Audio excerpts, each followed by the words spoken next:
tradition of the American family. Happy scenes we want to hold on to forever.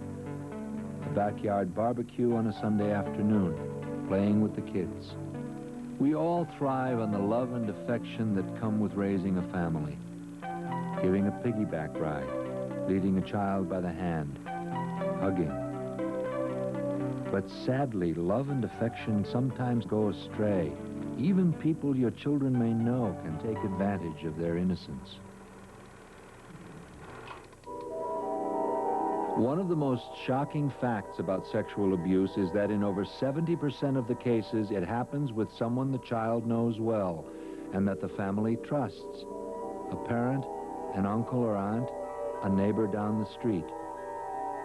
To help prevent abuse, street-smart parents must help their children feel comfortable about their bodies so that they can tell you if someone is touching them in the wrong place as easily as they could tell you about a scraped knee. Ears. The fact is, most children can't identify all their body parts, or they find it far too embarrassing to talk about. Do you have any words for your private parts? I don't like to say them. No, I don't know.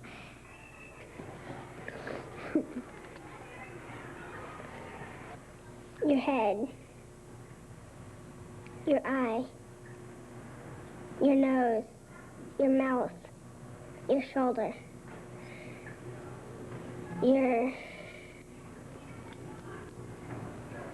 Even children presented with anatomically correct dolls, the type police use in sexual abuse cases, find genitals difficult to talk about. What is that?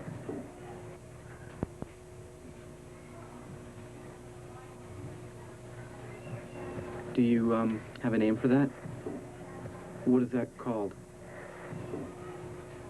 How can a child who's unable to talk about his body be expected to tell someone if he's been touched in a way he doesn't like? It isn't always easy for parents and children to talk to one another about these topics.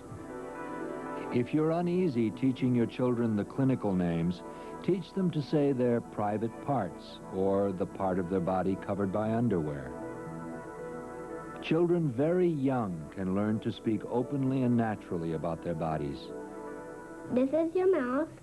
This is your throat. These are your hands. This is your penis.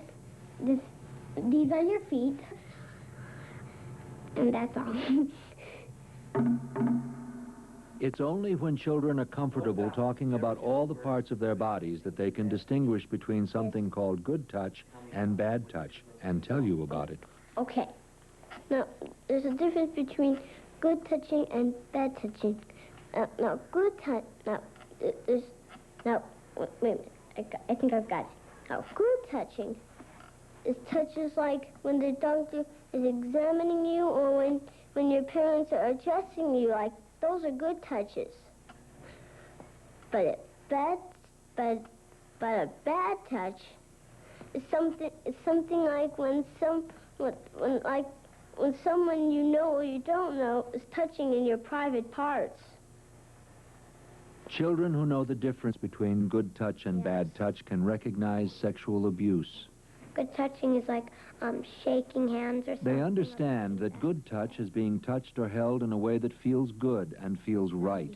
It's touching your child wants. Somebody kisses you on the cheek like your mother or your father. But bad touching is like when somebody touches you like in a private parts. Bad touch is just that. It doesn't feel good. It makes a child feel uncomfortable. They feel something is wrong. Now, bad touch is when it feels weird. Some kids are conned into doing it by adults. So the adults do it to them, and after a while they think about it and they feel that touch and they go, I don't think this was such a good idea. Children are compassionate and affectionate. They often feel the natural desire to give love and affection. Parents should encourage this, but forcing a child to give affection is not a good idea. How many times have you said to your child, you must kiss Grandma goodbye, you must hug your uncle, You must give Aunt Sally a kiss for that lovely birthday present. That's forcing your child to give physical affection, and it's not a good idea.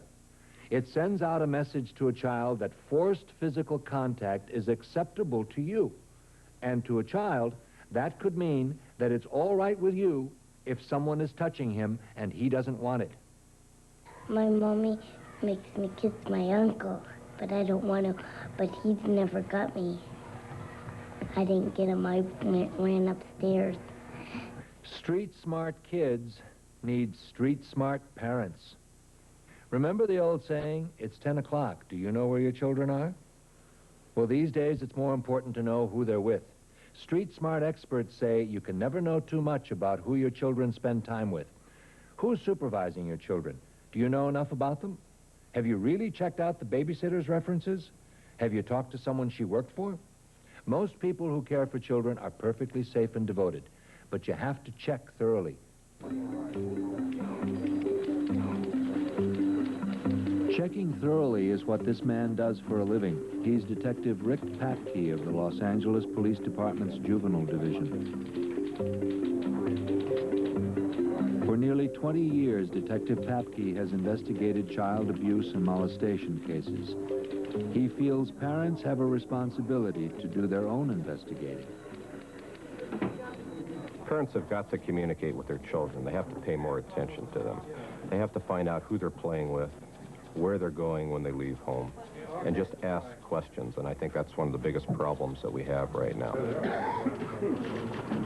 A lot of people in these small bedroom communities think that child molesting and that sort of thing only occurs in the big city. It's the dirty old man with a trench coat and that sort of thing. Well, it isn't. Child molesters are policemen and firemen and teachers and religious leaders, and they come from every walk of life. I'm involved with youth sports off-duty with my children. I've coached a number of baseball, soccer, and football teams. I have a parents' meeting at the beginning of every season. I get everybody together, and I tell them what's going to be happening during the season. And then about in the middle of my little talk, I ask them, by the way, how do you know I'm not a child molester? And I get a lot of strange looks and nervous laughter. But the point is, I tell these people, you don't know who I am. No one wants his child to end up as a headline or a statistic. But how can we be sure that the warnings and information we're giving our children are sinking in, that they'll know what to do if they run into danger? If child safety experts agree on one thing, it's that the single most important strategy in raising a street-smart child is in playing what-if games. For example, you say to your child, what if we were at the mall and you got lost? What would you do? These what-if games are really very direct. What you do is ask your child a question about a potentially dangerous situation and then listen to the answer. The game is called What If? The What If game. Who's heard of the What If game? These what-if games are being played in a classroom, but they can be played at home with your kids. There are only a few things to remember. You come up with the question, let your child come up with the answers. Who's going to help me with this what if question that I have? Okay, right here, Alex. What if? What if the phone rings right now? Go ahead and answer it, and I'll be on the other side. The only difference is you don't know me as a police officer. In fact, you don't know me at all. Why don't you go ahead and lift the phone up? Hello? Hello? Who's this? Alex. Alex what? What's your last name, Alex?